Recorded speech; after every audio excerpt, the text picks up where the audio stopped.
Hello, Memphis Tiger fans, and welcome to Tigers Talk. Time to talk some Tigers. We got a lot to talk about, as you can see on the bottom of the screen. A little Memphis women's soccer. They just won a championship. Drake went back to back. Got women's hoops kicking up. Got Memphis hoops tipping off as well. Jonathan Sturtevant's back again. Going to talk about that at the end of the show as well. Sturd, let's get your thoughts real quick, man. Big win yesterday by the football team. But when you look at the University of Memphis as a whole, what's your thoughts right now, man? Great week to start out basketball and start out for women's hoops. Just another great start out of the week. And look forward to next week coming up. And basketball is approaching, and football is still got their winning roles going. So great week of Tigers athletics. Yeah, no doubt, man. 7-2 for the football team. 7-2. Excuse me. And we will dive into that here shortly. But John, let's go ahead and get cranked up, man. We have a new breaking news. Memphis women's soccer is back-to-back AAC champions. They just got through knocking off SMU in the championship down in Florida, 2-1 today. John, we had Brooks Monaghan on recently talking about this soccer program. Of course, man, he's been there for what feels like 30 years now. It hasn't been that long. It's been a long time. There is a constant with this soccer team, man. They're always really good. They at least have been for a long time. Talk a little bit about the soccer team.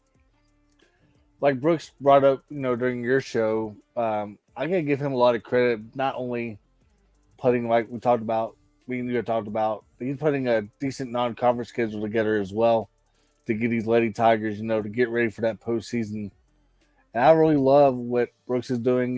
He brought up the conference teams as a whole this year as well. He talked about like how it's an improved soccer league. You get pretty much the top teams like SMU, North Texas, Memphis.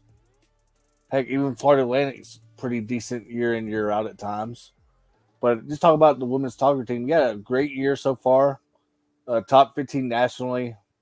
And hopefully the fans of Memphis and hopefully our fans can go out and support them during the week or weekend in the NCAA tournament if they're hosting the first round.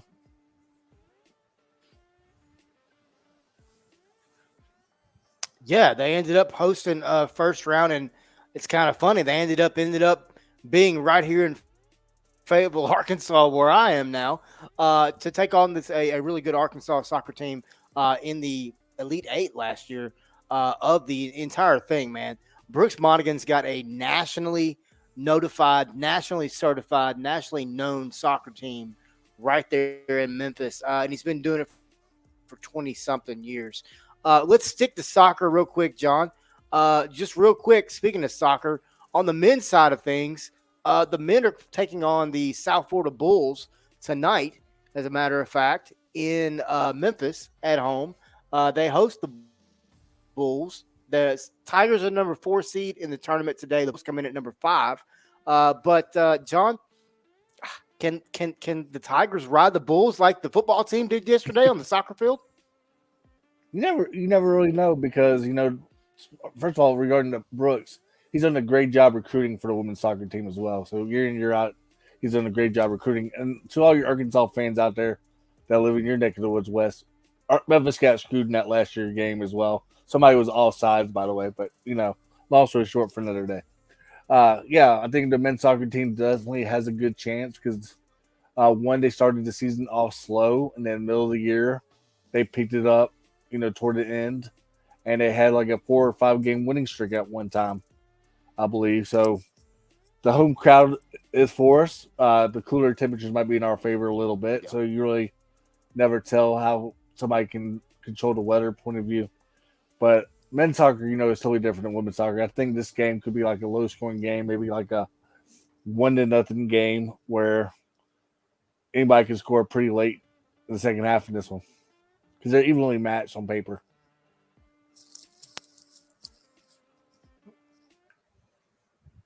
Yeah, I mean when you look at the men's soccer team, John, coming in 9-4, 9-4-2, 4-4 in the conference. I mean, it should be a good one tonight, right there on ESPN Plus. Everything's on ESPN Plus nowadays, folks. If you want to watch sports, just get ESPN Plus on Saturdays. You can scroll that ticker for days trying to find something to watch. But John, now let's jump over to a little bit of hoops action. Both the men's and women's program both get their season cranked up this week. The Lady Tigers will go on the road to take on MTSU tomorrow, John. So new season, new coach, new expectations, maybe even for this program. I feel like the expectations may have even gone up a little bit. But Alex Simmons, brand new head coach, bringing in a lot of talent from the portal.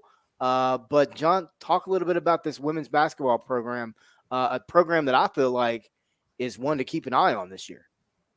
Yeah, I definitely agree with you. Although I think the non-conference schedule is a little bit tough, with the brand new coaching staff and brand new players and whatnot. But I think she's done a great job here in her first season recruiting. Like, she's done a great job keeping a player that I'm familiar with going away from Cincinnati, where our former coach went, and the guard Raven Sims out of Bartlett High School, where she decided to stay committed to the University of Memphis, although the former coach left. Give credit to Raven, first of all, for sticking through that, because you never know what 18-year-old kids are going through regarding recruiting, especially with the NIL and transfer portal out there regarding a student athlete trying to see where they can go next after your former coach that was recruiting you pretty heavy at times, going to another school. But Alex done a great job recruiting. She's done a great job entering the portal this year. I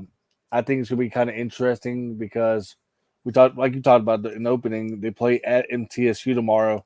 And we all know MTSU is usually a conference champion in the Conference USA year in, year out. But the non-conference schedule, West, at Tennessee, play Arizona in the Bahamas, play at Marquette after they get back from the Bahamas. Troy is a good team in the Sun Belt. Hey, an Ivy League school. When was the last time you saw the Lady Tigers traveling to an Ivy school in Columbia? And also, Joy Lee McNelis is coming back to the field house. Southern Miss is on the schedule. Heck, Mississippi State's on the schedule on the back-to-back weekends on a Sunday. So just to round out that non-conference schedule, that's pretty tough schedule for Alex Simmons in the game. But I think if you can finish 500 or a little bit less than 500 in that non-conference schedule, it'll get y'all ready for not only the conference schedule part of it, but also in the conference tournament where the Lady Tigers can make possible some noise as well.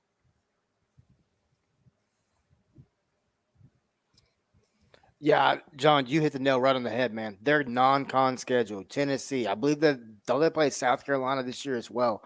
They had to reschedule I that. mean, They had to this reschedule that for team, another year. that schedule's packed.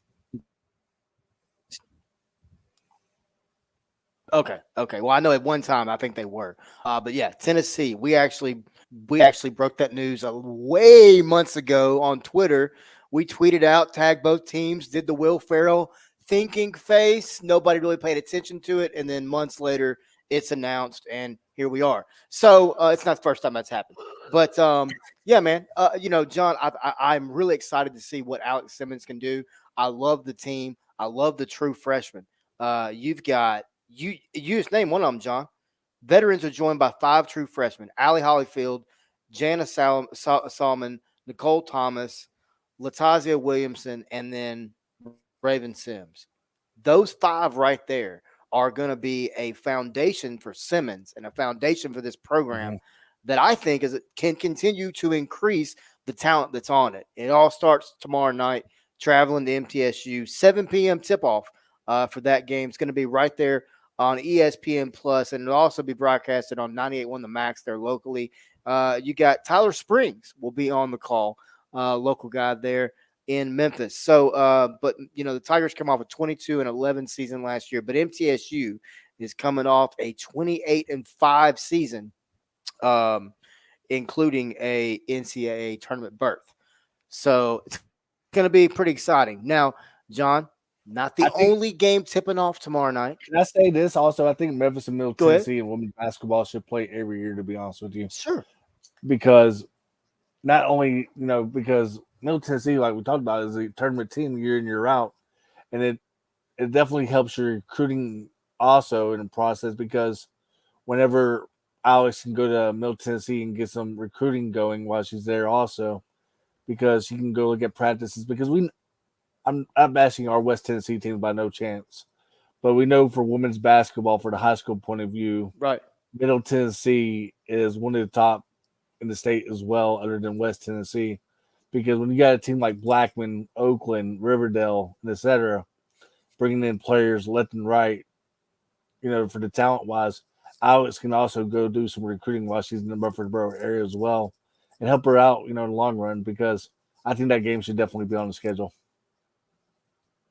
I agree. And then you look at where she came from, and she's got that kind of, I guess, smaller team, smaller coach mentality. So you got to go hustle. You know what I mean? You got to go grind and get players. And I think that's what she's going to do. But John, tomorrow night it counts, right? Now there's a Mm-hmm. few little sub stories in this that we're going to get into. But Memphis men's basketball program, I think this is going to be a team. It's going to be a lot of fun to watch. Um, I think they've got. I know they've got length. Penny said may Penny said in preseason may be the longest team he's ever had. But John, they came off a preseason waxing of Lemoyne Owen, 104-63. Some people around the city called it a mediocre performance. I don't know how you win by 41 and it's mediocre, but hey, it's okay. Um, Turnovers. but John, yeah, there was a lot of turnovers in that game. That's a really good point, and I was going to talk about that too. But well, the main thing I want to talk about is this, John. It starts up tomorrow night, Jackson State, 7 p.m. tip off. They're on ESPN Plus again. Everything's on ESPN Plus. But let me ask you this: Penny is suspended for the first 3 games, right? So you bring in Rick Stansbury, great coach, love everything about Rick. Do you think anything changes as far as play calling, style of play, anything like that? Or do you think it's the same thing as Penny would generally have done it? Just Rick is in that seat. I think it's pretty much the same thing because you bring in a veteran coach like him, like you mentioned, Rick Stansbury been a winner everywhere he's been. Mississippi State, for example, brought in some, turned that team around completely at Mississippi State. I know at times people are like bashing him at Western Kentucky, but I think with the talent that Western Kentucky had, he did a great job at Western Kentucky when he was at Western Kentucky. So I definitely think you bring a Rick over on a coaching staff like Memphis, and I think it's a plus. I thought it was a home run hire when they hired him, and I definitely think it is still. So I don't think nothing changed at all. I agree. I agree 100%. I think it's an absolute home run hire when you bring him in. And I think it changes. I think it changes a lot, but I mean, I think at the same time, it, I when I say changes, I'm meaning Penny's not there. You know what I mean? Okay. Yeah. Like the players don't have that, like the picture that's behind us. So, I mean, I don't want to take us both off screen, but like it's just like the picture that's behind us. Mm-hmm. Every player in that picture by Madison Pinke, by the way, great picture. Um, every one of those players is just watching Penny. They're paying attention to Mm-hmm. what he says. Based on guys that we've had go to practice for us, uh, talk to Penny, talk to players.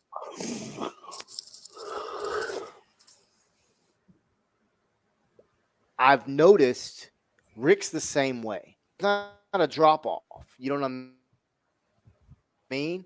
But when you look at this talent, man, Javon Quinterly,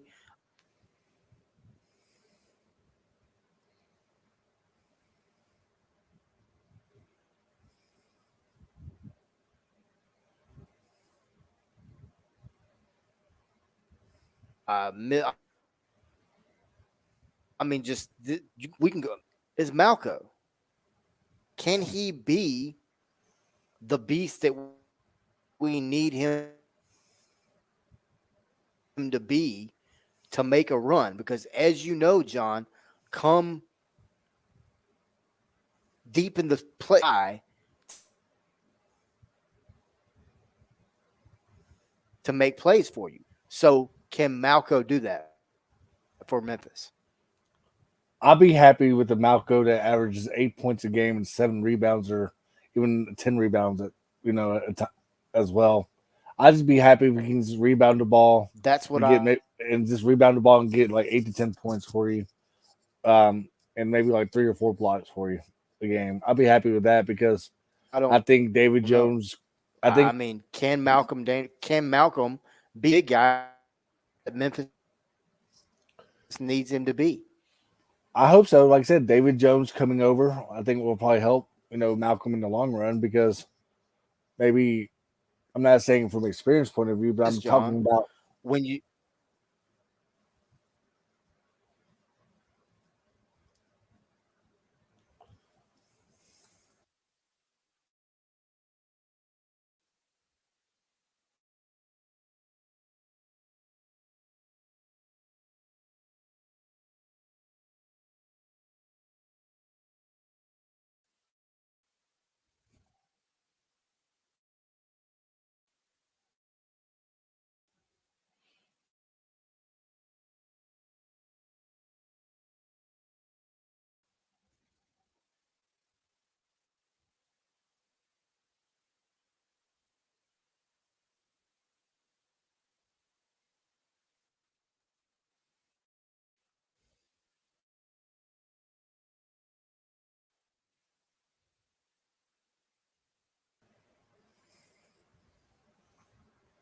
My apologies. Sorry about that. Can you repeat the question?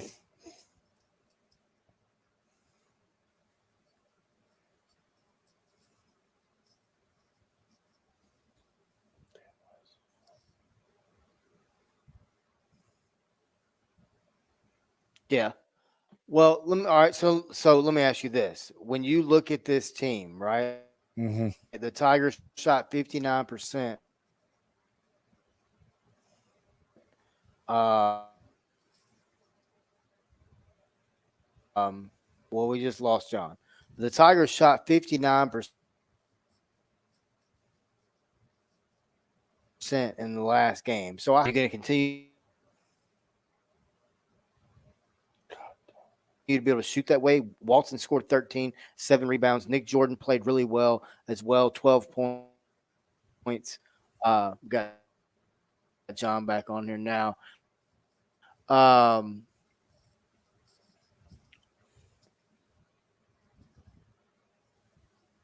Jonathan Pierce knocked down a pair of triples to give him 9 points, 5 rebounds, 4 assists in 12 minutes of play. So, I mean, when you look at the depth of this team, this Memphis basketball team is very, very deep. I'm just curious to know. I mean, are you going to be able to? I mean, what kind of minutes are we going to see To be from honest these with guys? you, How are you going to yeah. keep the cohesion team to start To start the season, I would not be surprised if you see like a rotation, the season? But I think especially they're really good. I think they're yeah. very. I'm really excited to see where this team goes. I think Penny gets out of the first round of the NCAA tournament. I think I'm. I think Memphis makes a run, and I'll just say that preseason. But I do. I think Memphis can make a run. Team is that talented, and then you've got the coaching staff with them, which really Yeah, I also think to start the season, get helps him right. in for this exact situation right here. You're in a situation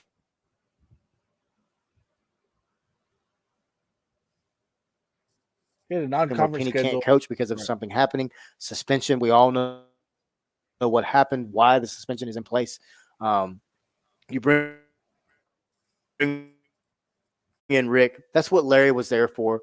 Larry Brown was there for previously, if you just want to call a spade a spade. So that if Penny did get suspended, Larry would be there to step in and be that coach that